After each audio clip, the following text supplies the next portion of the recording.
Are you currently getting your sport nutrition guidance on how many electrolytes you need to stay hydrated from companies who are trying to sell you electrolytes? Have you ever wondered what the latest sport nutrition science suggests, or what qualified sport nutritionists recommend to their clients? So, if you stay with me to the end of this video, I'm going to explain to you three things. 1, whether you need to take electrolytes. 2, if so, what duration of runs you need to start taking them. And 3, if this is you and you need to start taking electrolytes and you know what duration, the third thing is going to be how much to have. So bear with me as I dive into the science, because in this video, I'm not just going to be offering you my opinion as a sport nutritionist. No, I'm going to explain the latest science. I'm going to explain how you can apply that science to you, your physiology, your sweat rate, your sweat sodium concentrations, your run duration, all of that fun stuff. I'm going to teach you how I work through this with my clients so that you can understand truly whether you need to use electrolytes. To help me do this, I'm going to be walking you through 3 resources. So I'm going to be sharing my screen and talking you through this YouTube video, 3 different resources, and I'm going to share the links to those so that you can understand how to apply the science. And then in this video, I'm going to walk you through all the actions that you need to take so that you can deeply understand it. So it's my goal by the end of this video that you can say with certainty whether you need to have electrolytes on your next marathon run or your next ultra marathon. And if so, you're thinking, right, I know exactly how much in terms of milligrams of sodium I need to be having per litre to keep me hydrated.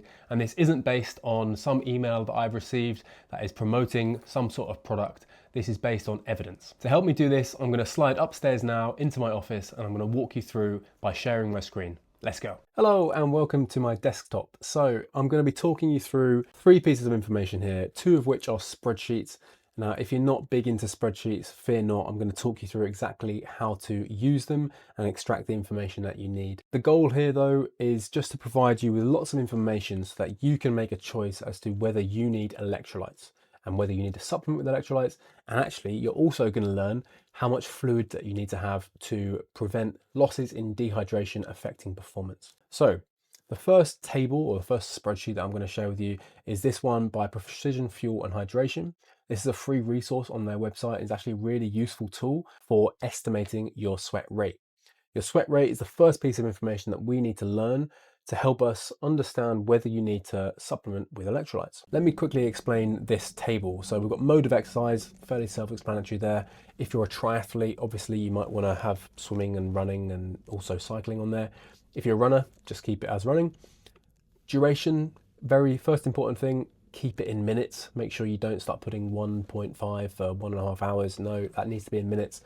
Starting body weight, again, that has to be in kilograms. So if you're working in imperial, make sure you divide by 2.2 to get your body weight in kilos. To actually weigh in and get this accurate, what I would suggest is before you head out on your run, quickly strip down into the nude, jump on the scales, and then obviously get your number, clothes back on, out for the run. And as soon as you get back in, strip down again, towel off any excess sweat and get your end body weight. That will then allow the spreadsheet to work out your body weight change. In this first example here in row 5, we haven't drunk anything because our starting drink weight and end drink weight was 0. I'm going to explain this one before to keep it nice and simple. So in this example, I've been out for a run. I was 80 kilos and I've come back and I'm 78.6. So I've been out for 1 hour. So actually we know that the body weight change there is 1.4. And because I've been out there for an hour, it's 1.4 litres per hour, which we see here, 1.4 litres per hour. Now, an important piece of information comes in this column, percentage body weight change. We need to start paying attention to that because what the research suggests is when you get above a loss of 2% body weight, that's when performance may start to suffer.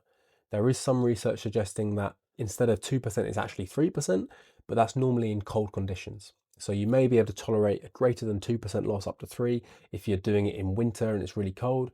But otherwise, I would say try and reduce your losses to a max of around 2% change. If I'm going out for a 2-hour run, 120 minutes, and I've lost 2 kilograms over the course of that, and I've also not drank anything, then again, make the maths nice and simple. 2 hours, 2 kilograms, my sweat rate is 1 litre per hour, as you'll see here.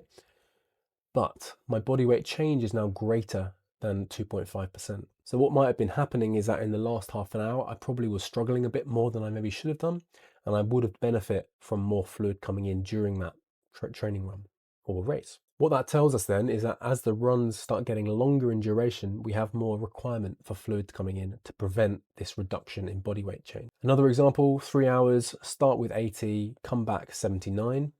If my drink here, so I took some fluids out with me because I didn't want to become really dehydrated. So I had maybe 2 500 milliliter bottles with me, and we need to convert them to kilograms.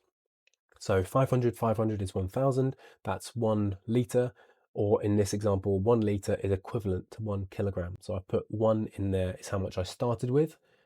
When I get back, I found there was maybe a little bit, 100 mils left in one. So I've put 0.1 as the entering weight. So I drank 900 milliliters during that. And that has prevented me from getting past 2% body weight change.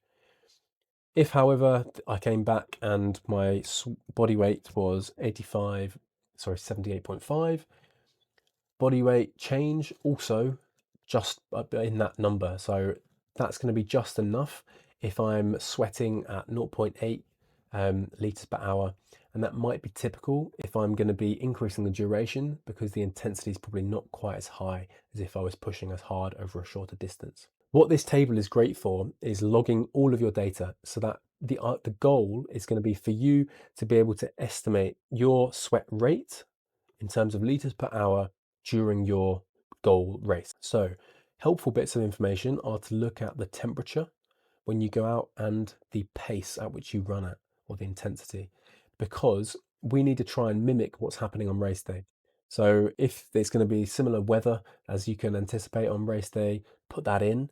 And then if you're going to be holding the same sort of pace, that's going to be helpful information too. Because if you're doing, let's say, a marathon and you go out and do a practice half marathon at your marathon pace, the weather's the same, then you can say, actually, I know that my sweat rate there is 1.2 liters per hour. I'm expecting a similar sweat rate for my marathon. Once you have that key piece of information, we can open up this next spreadsheet. Oh God, lots more numbers, James. Put in your body weight. That one is fairly easy to understand. And then your estimated sweat rate. So let's say it was 1.2 liters per hour is what I'm expecting my sweat rate to be for my marathon. We then need to know your estimated race duration.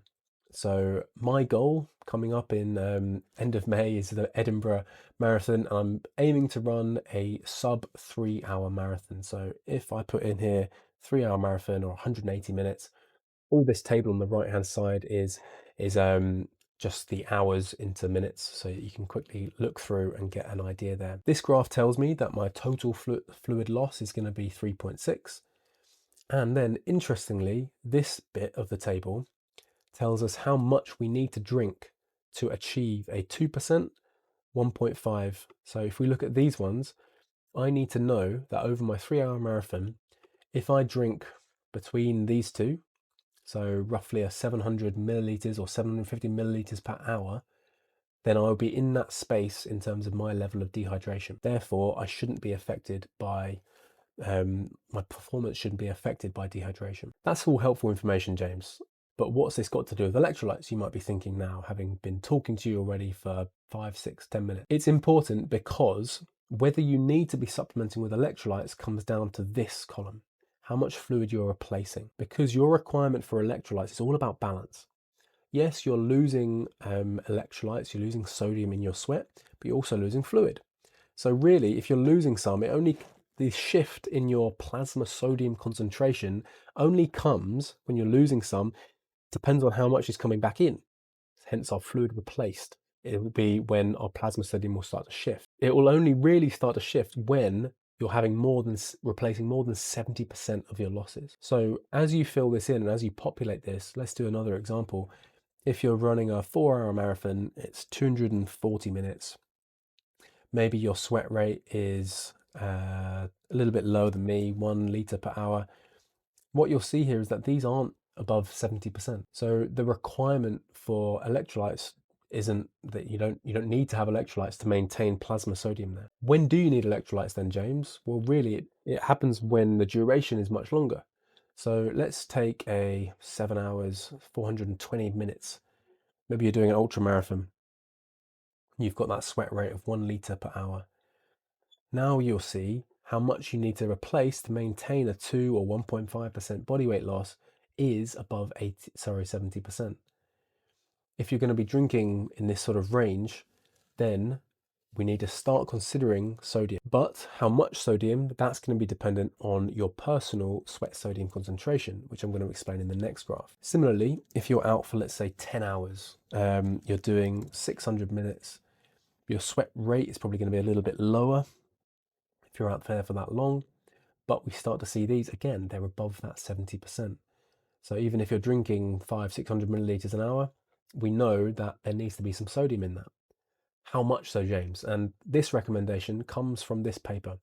So on PubMed, Alan McCubbin published a paper called Modeling Sodium Requirements for Athletes Across a Variety of Sport of Exercise Scenarios. Unfortunately, this paper isn't open access, but I've summarized one of the key tables in it and adapted it to make it slightly more readable and user-friendly. So this is a table from that. All the information in it is the same, but I've changed the coloring a little bit. So what you see here along the top is percentage of fluid replaced. So that's that piece of information that we've learned in this column here. If you are replacing less than those 70%, as you'll see, most of them, 0. You don't need to be having any electrolytes there to maintain your plasma sodium. However, if you are replacing 70%, okay, well then, the next question is, well, what is your sweat sodium concentration? If you are a low sweat sodium concentration, sort of in this sort of space, again, at 70, you still don't need to. But if you are moderate to high in here, you need a little bit. If you're very high, you might need a bit more, up to say 50-60%. If you're replacing 80-90%, so those of us who doing the ultra marathons, we're running for 10 hours, and actually we want to be replacing, say, 80% of our losses, we're going to be having 600 milliliters per hour, and we're replacing 80%, then we're in this column. This is where you might want to understand your sweat sodium concentration in a bit more detail, and getting a test would be quite helpful. Personally, as I was getting into ultra, being a qualified sport nutritionist, I was quite interested in this. And as someone who comes back from long runs absolutely caked in salt, I thought I had quite a high sweat sodium concentration. Mine was 1,340. So I'm in this sort of space. So if I'm going to be out there and I'm looking to have about 80-90%, then yes, I'm going to be having about half to 80% of my losses here.